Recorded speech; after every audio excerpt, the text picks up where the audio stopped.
If you love that vintage filmic look, rich contrast, soft halation, creamy tones, does that any of those words mean anything to you? I'm really just learning them too. Let me not even try to front. But if you're looking for that, Dehancer just might be your golden goose. I think they figured out a way to make color grading simple, especially for beginners. So let's get into a color grade. I just recorded these clips today to test out this plugin. I've already trimmed them down and put them in the timeline. And let me just say, this is my first time doing a video quite like this, and this video is not sponsored.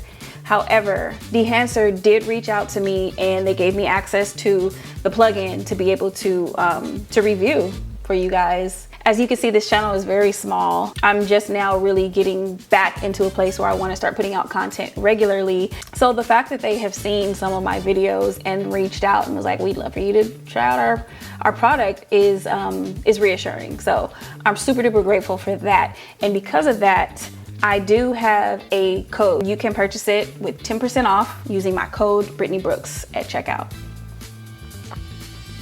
Okay, so once you go through the process of purchasing Dehancer on their website and installing it into your computer, you'll also have to activate the license. So once you do that and you're in there, you gotta download profiles. And that's gonna make sense in just a moment. I'm using Final Cut Pro. Dehancer also has this plugin for Premiere and DaVinci, and I think one other, if I'm not mistaken. But today I'm using it on Final Cut Pro. So in Final Cut Pro, like let's say you don't have a fancy plugin to use, but I filmed this on, I typically use Canon. I'm a Canon girly. Although I am dabbling with Sony right now. I do have a Sony FX30 in my possession. So I actually filmed this with the Sony. So this is Sony footage right here. So let's say I wanted to use just the base Final Cut Pro default plugins. So what I would do is I would go up here to this eye. Make sure you're on general because there's a bunch of other things you could do. You want to find this right here, camera LUT. Click it and then you just find whatever picture profile you were using. So for me, there it is. I was using Sony S-Log3 Cinema Gamut. So you put that on there and automatically it looks cool. Like it adds a little oomph. So that looks dope. So that's a good starting point. If you did not have any external plugins that you purchased, you can just put that on there and then you can build your color grade from there, or just leave it at that, because I honestly, personally, I kind of like it. It looks kind of cool. So anyway, I'm just gonna take it off because we're using Dehancer. So I'll go back over here, click none, and it goes back to a flat profile. So once you've installed the program, to find Dehancer, you click this like effects tab right here, go to all, and then find Film Emulsion right here. So then you have Dehancer Pro version 7. I'm gonna put it on an adjustment layer. Adjustment layer. Adjustment layers don't come standard. You have to find them and download them and install them.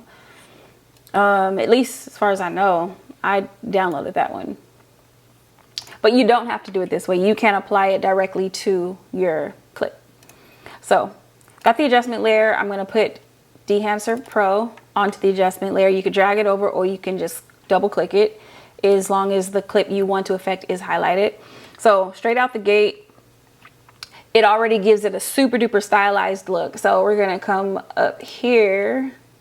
So we're gonna come up here, there it is. And first things first, let's find the profile, the picture profile and camera and everything that I used to film these clips. So source, I didn't film in Rec 709. So click here and choose camera. That's really cool. You can select the camera that you actually used. So choose camera, vendor, I used, where's Sony? So I had to go down here. You just scroll down to where it says check profiles. You click that and it updates if there's been any updates overnight or since the last time you have installed or updated your profiles, and it will basically just kind of give you what was updated or what was added. So I just did that. It updated, and now choose camera, they have so many more cameras here. So before, as you could see, it was like Apple, ARRI, Blackmagic, Canon, DJI. It stopped there. But now we have Sony.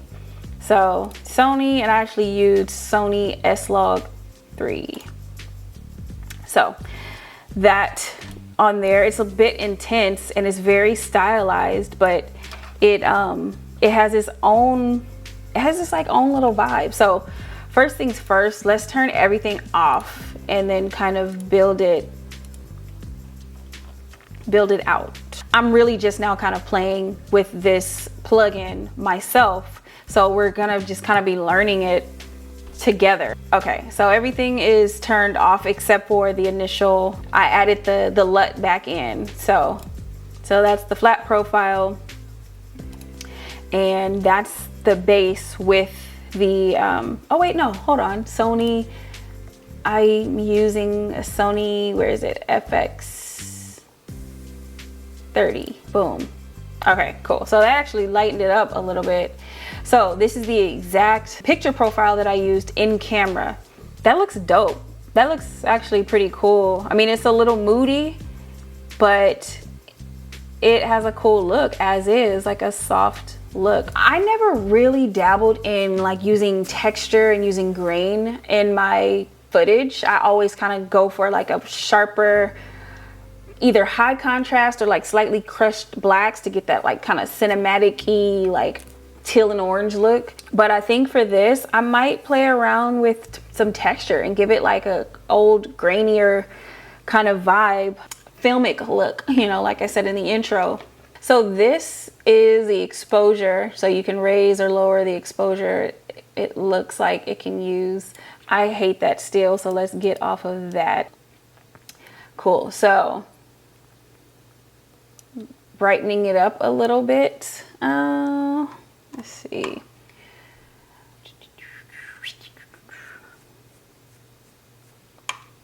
Temperature, I kind of like where it's sitting as far as the temperature, but you can, oh, making it warmer looks kind of cool. Warming it up some. Take that, brighten it, warming it. Temperature, tint. Okay, I'm gonna leave that where it was at, wherever it was, 0. Defringe, I don't know what that means. I don't know if that's like sharpening or something. I can't really tell to the naked eye what it's doing. Can you guys tell? I think I want to go with a kind of a textured memory kind of look for this. So we're gonna add in, we're gonna play around with the film feature on here. So right now I'm gonna enable it, and that, oh, that kind of gave it like a sepia kind of vibe. But if you click here, you have, I don't know what really any of this stuff means, but when I was playing around with this earlier, I did kind of like Cinestill 50D. That looks kind of nice because it's, again, it's that crushed blacks, just kind of softening it. So you can play around with the push and pull. I think that's just like an intensity slider.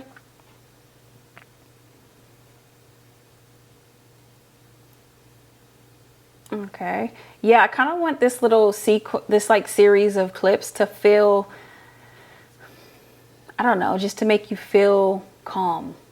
Film developer, enable that, and let's see what that does. Boost contrast. Okay, so it gives me more contrast or kind of a more faded look. Gamma correction. Not really doing anything for me there. Color separation, color boost.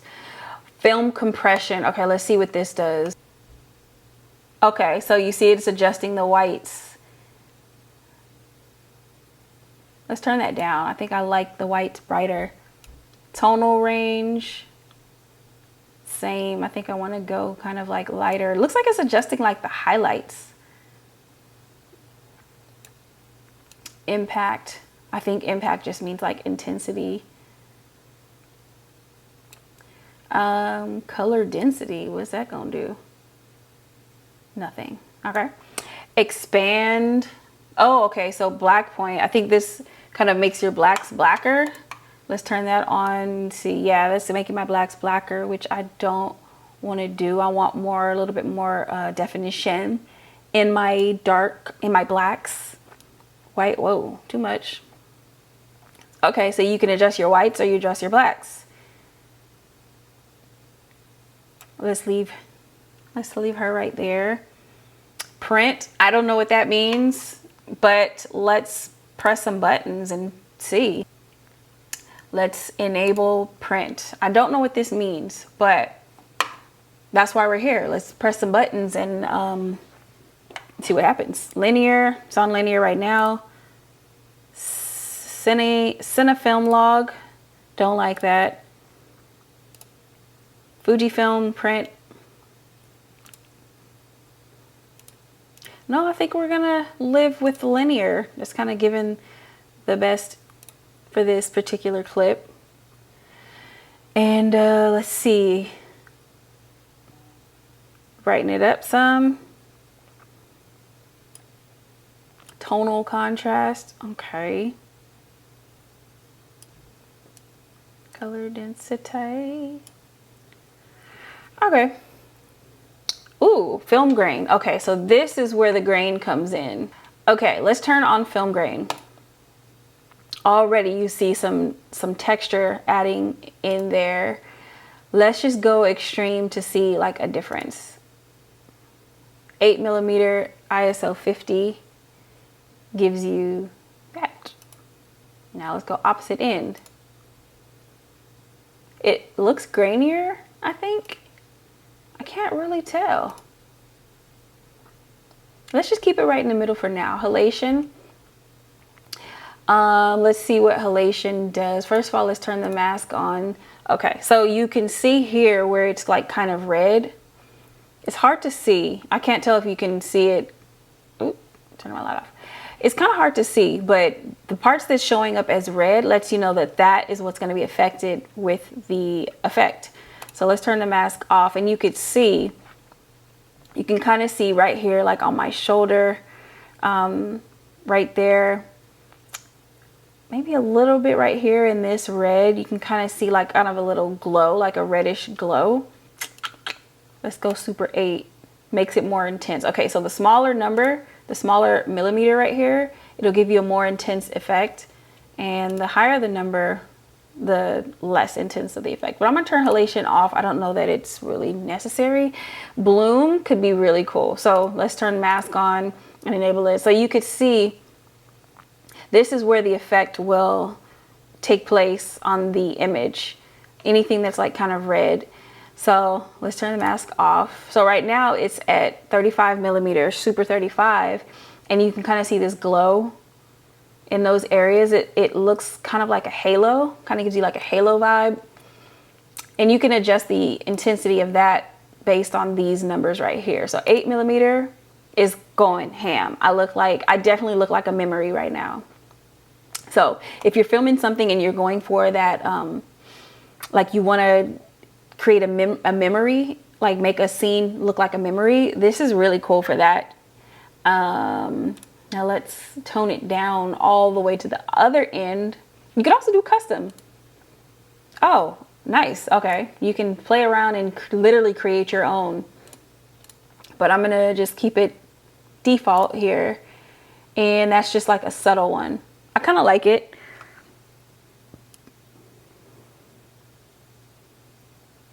Yeah, it's kind of reliving, or it's reinforcing that nostalgia kind of memory vibe that I said I wanted to go for. Film damage. What does that do? Oh, that is cool. Okay, you see these little specks here. So that's giving you like artifacts. So it almost feels like old school, like projector film vibe. I kind of love that. I don't know if it's for this, but that's really cool. Let's see what 65mm gives you.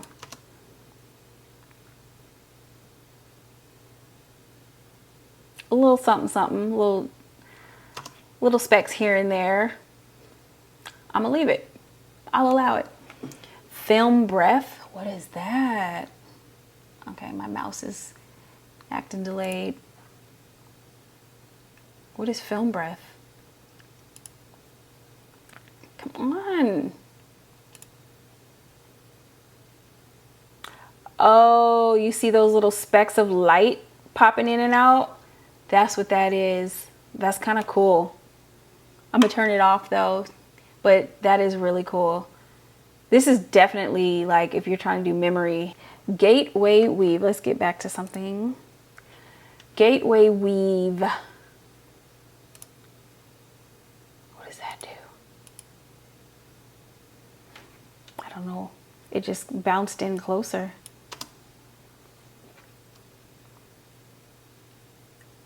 Oh, it's giving it like some shake.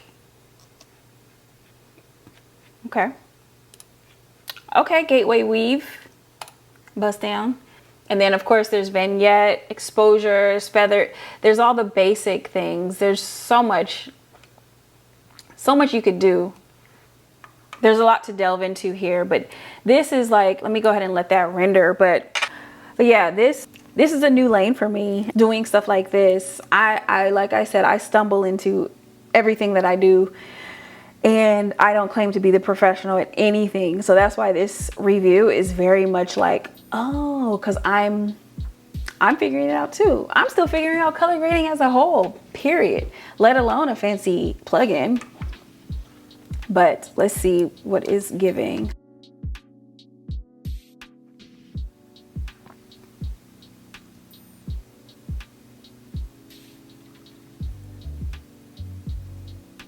Definitely feels old.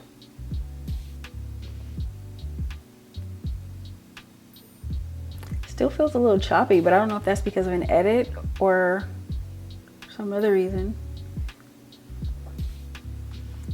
And I'm gonna play around with it some more and see what other types of color grades I can get if I want something like if I'm editing night footage, like they might have some really cool looks and profiles in there that's good for night, like to get that night look. So this is a really cool plugin. I'm really grateful to Dehancer for reaching out. I'm looking forward to seeing what else I can do with this plugin and what all it's capable of. It looks like it can do a whole lot of stuff, a lot of terms that I am completely unfamiliar with, but I'm looking forward to diving in and really learning them. If you would like to check out Dehancer for yourself, you can use my code Brittany Brooks at checkout and have fun. Or if you just want to try it out, I believe they have a download it and try feature, but you will have the watermark on there, just FYI. So I really hope you enjoyed this video. Let me know if you like this style of video from me, this kind of like review, tutorial-esque style of video. Like I said, this is my first time doing it. And this is not a product that I am like completely familiar with. So trying to give a full-on like educated tutorial is not what I was trying to do here. It was me reviewing the product, first look, and I'm giving it to you guys as it's being given to me. If you're an editor, if you're a videographer, happy editing to you, and get to editing, go edit something. Now what you can do for me is to go ahead and hit that subscribe button down below. Make my day, why not? All right, I will see you in the next video. Peace.